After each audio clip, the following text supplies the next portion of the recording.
Sakamoto Days, man. Sakamoto Days continues to be a blast to watch, and I'll continue to always trash the haters that keep saying or kept believing that this show was gonna be terrible.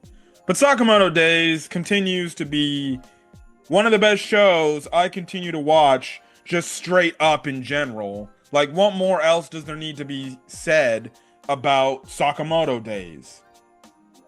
Nothing. Nothing at all. But regardless, this episode we see Skinny Sakamoto return. And Skinny Sakamoto is on a whole nother level than Fat Sakamoto. But Fat Sakamoto is still pretty good.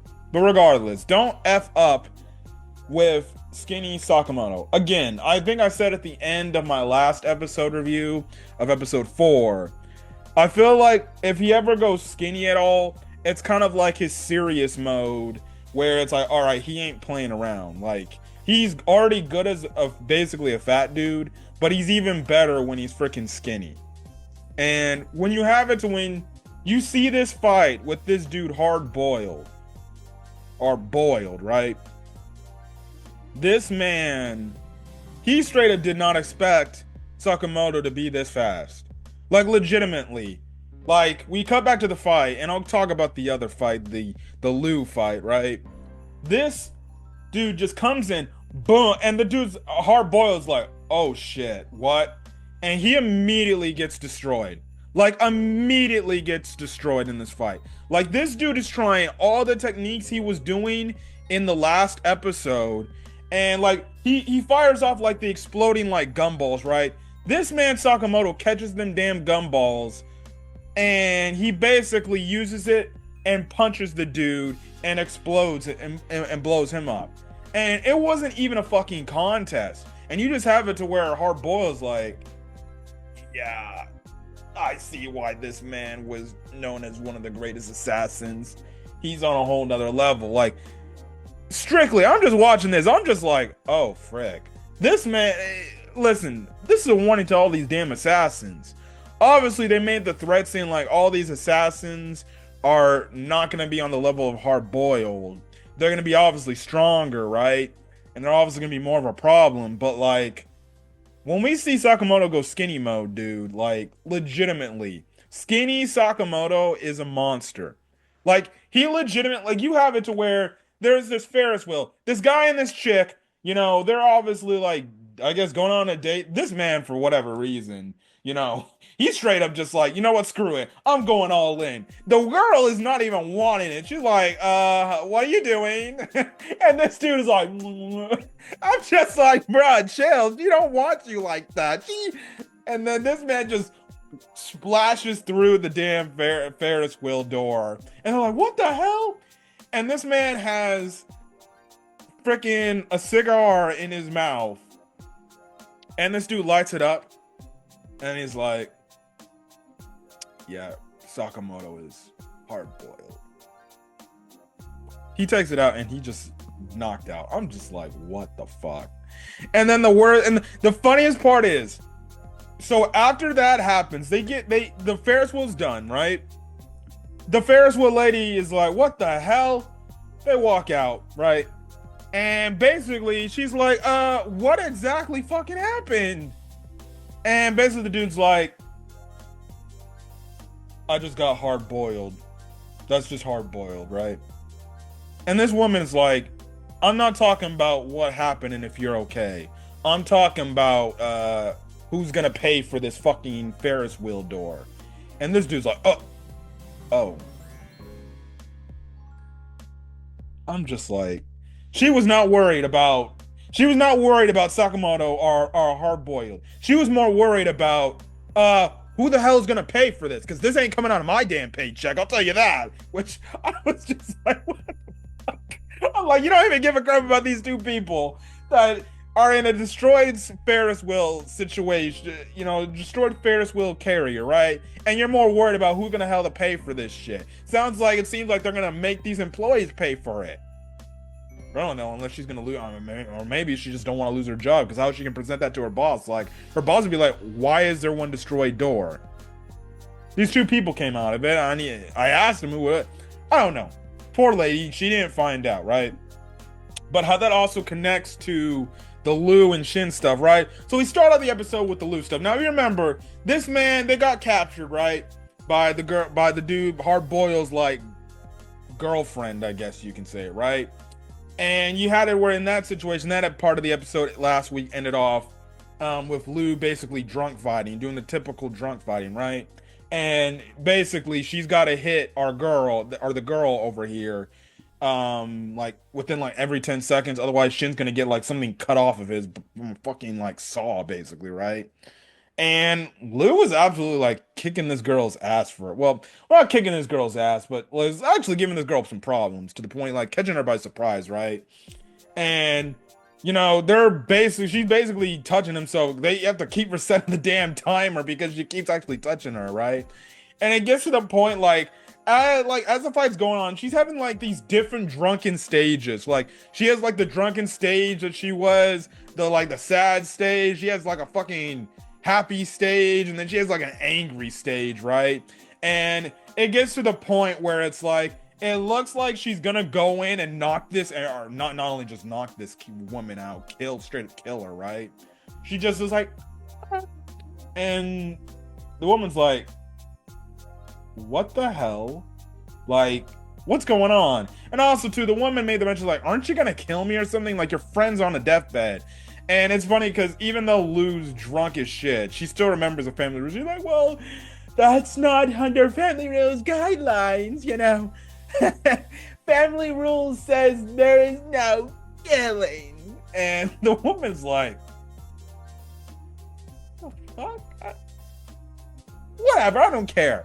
And she also gave her like a resounding like fucking kick to the dome, like straight up full kick. Lou takes that and she gets back up, bleeding from the nose altogether, still getting in there drunk as shit fighting. Now I would have thought that would have knocked the drunkenness out of her. Nah, her fighting and her giving that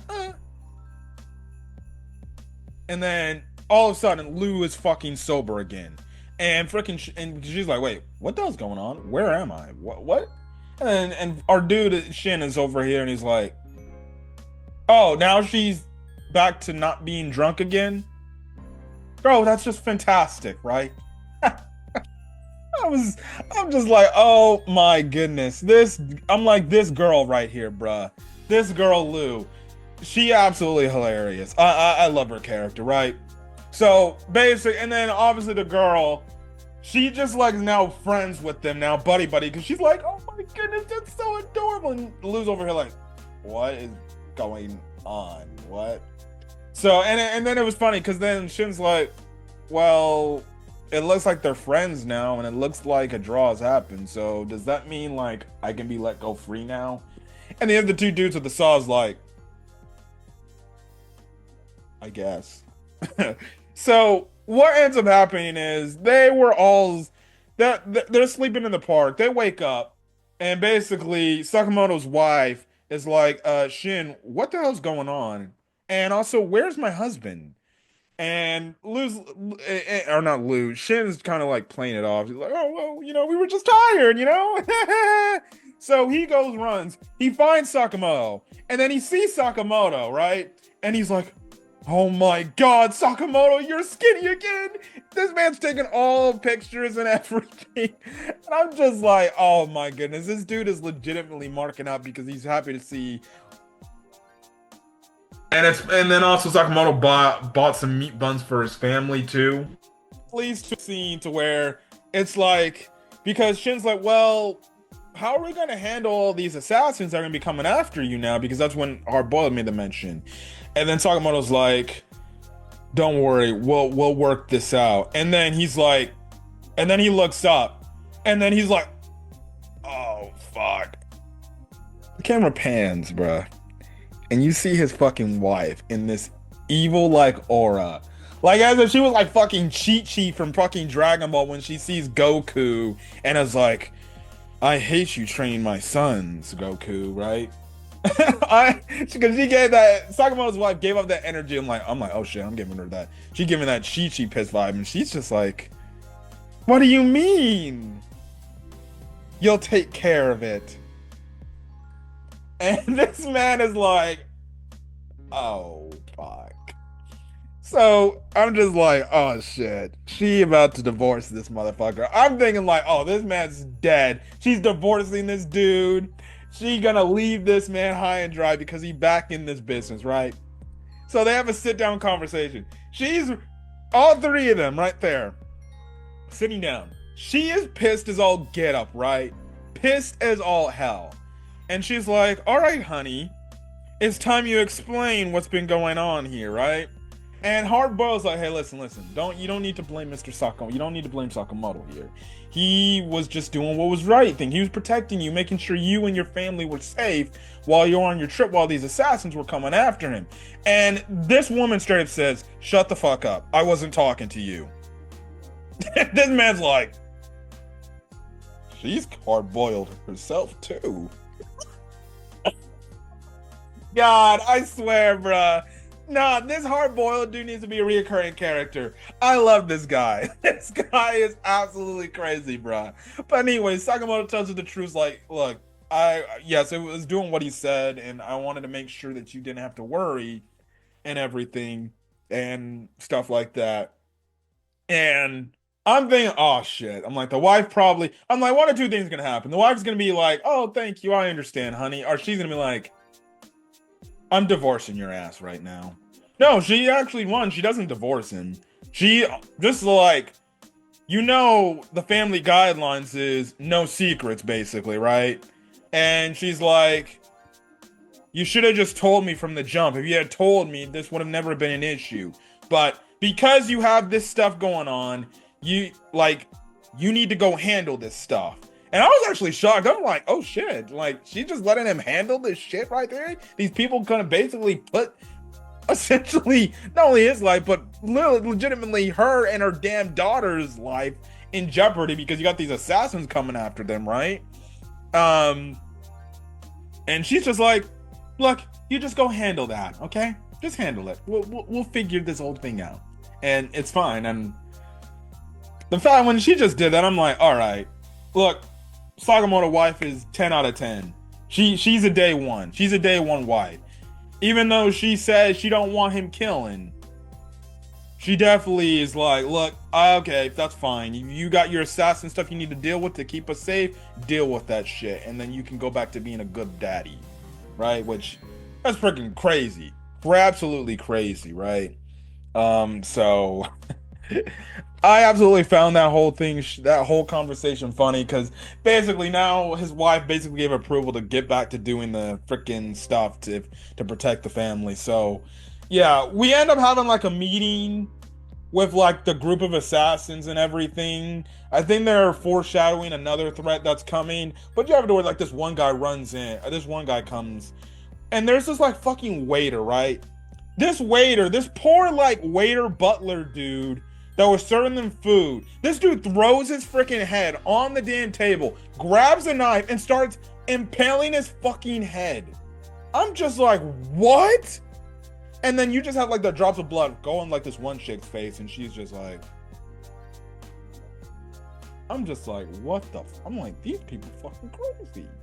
Also, we do see the one guy, right?